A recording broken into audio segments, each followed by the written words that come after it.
Hello again, once more, welcome back to the cellar. This is a second in just a series of short videos while I'm doing some landscaping work on the layout. In this one I'm going to be taking the plaster bandages I did in the last episode and covering them over with some filler modelling compound that turned up this morning. So, without further ado, down to the cellar. This is Leopard Street. Yeah, so here we are. It's now a day or two after the previous video. This stuff is now dried. It's reasonably strong, it'll do. Now for the next step, which is this stuff. Not sponsored or anything, it's a good way of doing it. This is basically plaster of Paris mixed with, I think it's old egg boxes. It's bits like that anyway. So need to mix up some of this, and what this gives is it's called modelling compound. It's basically plaster that has fibrous materials inside it. So there you go. It's good for ground cover. So actually gaming stuff, hence why the gaming scenic stuff. This is used on bases, making terrain, making wargaming models, hills, this yada yada yada. So here I'm going to be using it to put over this area. Now it's a 3 parts this stuff to 1 part water mix. So I'm going to scoop up some of this in plastic shot glass. I'm just going to make up 1 lot for now. You've got, according to the instructions, about 15 minutes to work with this stuff. Once you've mixed it, that's 3 of those. Get that out of the way because I don't want to get it wet. I'm going to put 1 part water in. So I'll shift this round here so you can sort of see the mixing area. I'll just get this little bit off the desk in there as well. And I shall shove in 1 of these of warm water. Now, it doesn't have to be warm water, but frankly, if you're going to have your hands in it, warm water. So that's that. Can always add a little bit more if needed. Yeah. Wooden stick to mix it with. Like I say, it's basically plaster. You can vary the consistency. I've used this and similar stuff before, so yeah, you can go with it slightly wetter, you can go with it slightly drier, depending on what you want it for. It's sticky, so it will stay where you put it, and the water will soak through. Gloves recommended. It says so on the box actually that recommend wearing gloves. This stuff isn't pure white. I had a comment on the previous video about adding some paint to this, which actually I'm going to try because I've got some brown paint. So this stuff, just the cheap stuff from, I think I got this from the range. Let's put a bit of that in. It's not about adding much, it's a little bit of colour. Takes the harshness off. I think on the plaster bandages, having some paint mixed into the water would probably help.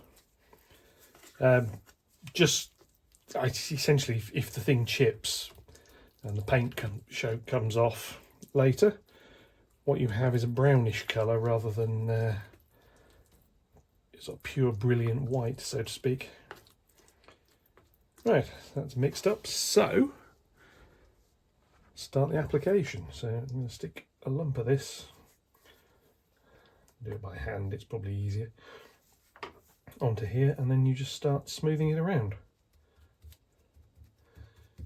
Now the aim with what I'm doing on here, this is really about covering anything that won't have ballast on it over this plaster cloth.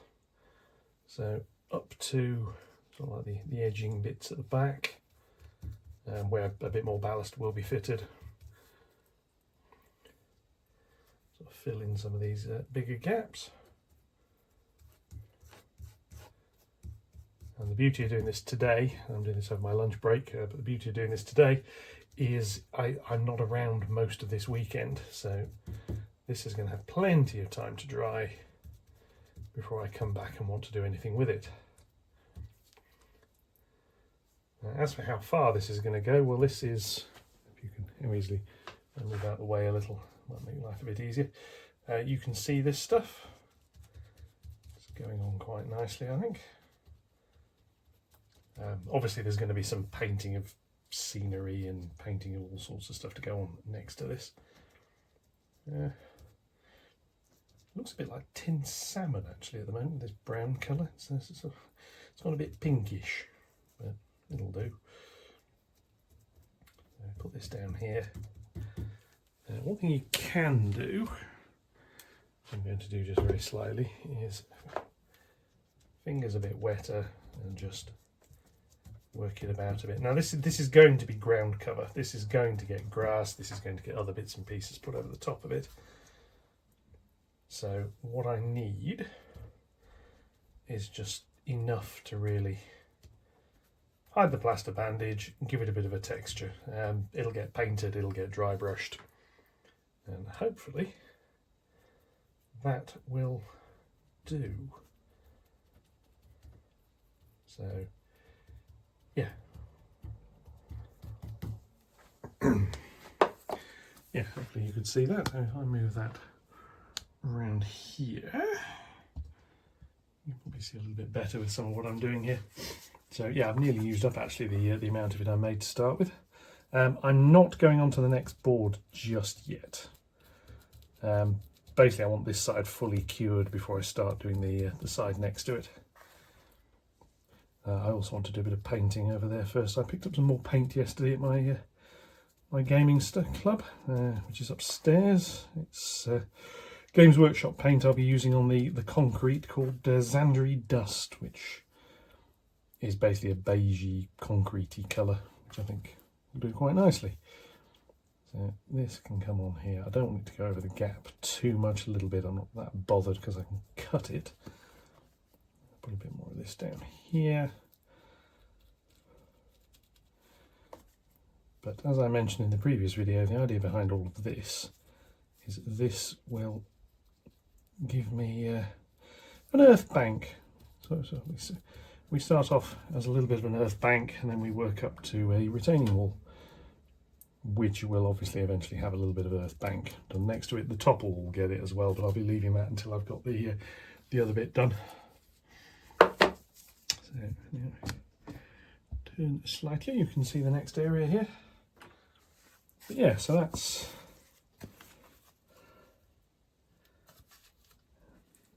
that really. So instead of sitting here waffling for an age, what I'm going to do is I'm going to leave the camera running. I will speed things up and I will talk to you again when this is done. I'm just about to start mixing some more of this. Again, 3:1, bit of brown paint, and then we'll carry on. So I will be back to you shortly.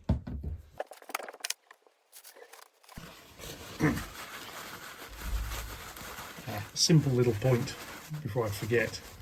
Yeah, don't put anything wet in the bag of the plaster. I've got a load of these little shot glasses. I could use some other ones, but to be honest, I'm just going to dry it and use that. Yeah, so while we go past this little sped up bit, worth noting, Dib's Yard, another channel. He was doing a video with this stuff just the other day. Actually, shortly after I'd pressed the button to order this stuff, he put out a little short using this stuff to fill in gaps. So that's one that's worth having a look, worth checking out. As you can see here, this second batch of this got a bit more brown paint. The third batch got a bit more. I gave up using the stick and just started mixing it with my fingers, to be honest with you. It's like playing with mud. It's like being a small child again. Absolutely loved it. So, yeah, it's fairly easy to use, fairly simple to put down, easy to work with. So, yeah, very good way of doing ground cover. So if you've got any little bits of ground, I mean, obviously I've got all the the bits over the back and the rest of it to do as well. But yeah, there we go. So feel free to hum until the speed comes back in a minute or so. Hum, hum, hum, hum, hum, hum, hum. Yeah, enough of that.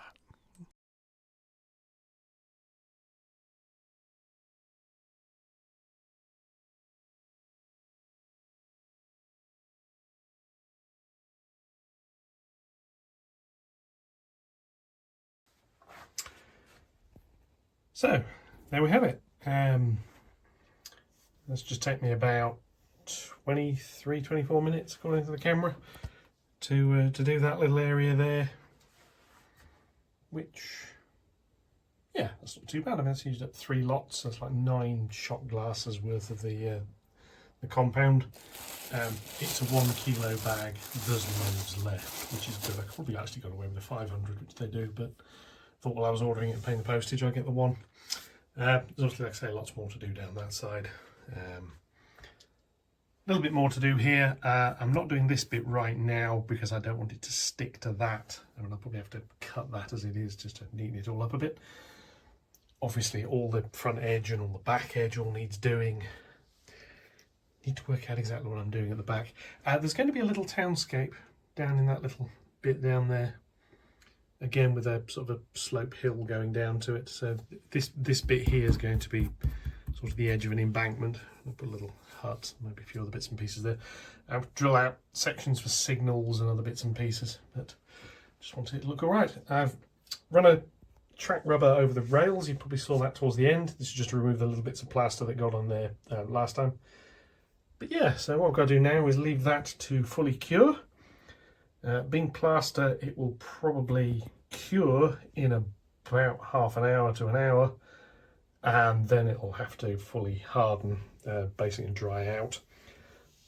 It's got all weekend to do that, and I'll stick some more paint in. The tip about adding the paint in, as you see, it sort of added a bit more as it went round. Yeah, that's worked quite nicely. I mean, it's obviously still going to need painting, but it's not, oh my god, in your face anymore. So if I just move down here a little bit and just sort of, you can sort of see the, if I move that out of the way, you better see it a little bit better. You can sort of see the gentle embankment that goes around that edge there. Yeah, I think that looks pretty good. So yeah, that was just another quick little video. Yeah, I'll catch you in the next one. Thank you very much, and goodbye.